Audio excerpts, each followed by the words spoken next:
Dettol সাবান অথবা Savlon সাবান আছে না, এই সাবান দিয়ে পা দিয়া এবার জাল কাটাই দিয়ে অনেক সময় শরীর ডলে না, এই যে ডললে এই রোগগুলো ভালো হয়ে গেছে যাইতে আছে বুঝলেন।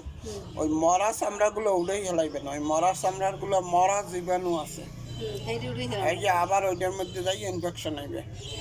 মরা চামড়া চামড়া সব উড়ে যা। এবার আপনারা ক্রিম দিয়েছিলাম না, এই ক্রিম দিয়ে এনে দেবেন।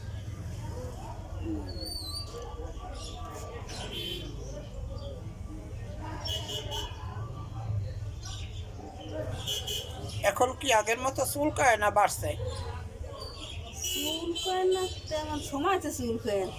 আগের মতো তো 24 ঘন্টা এখন আর চুলকায় না। আগে দেখতাম যে আমারে দেখাইতে আইছেন হে সময় দেখছি চুলকান। আমার চেম্বারের মধ্যে গিয়ে চুলকাইতেন, হ্যাঁ তো আর চুলকান না। এই যে রাগ ধরে বুঝবেন এখানে যে চুল আসছেন কষ্ট করে।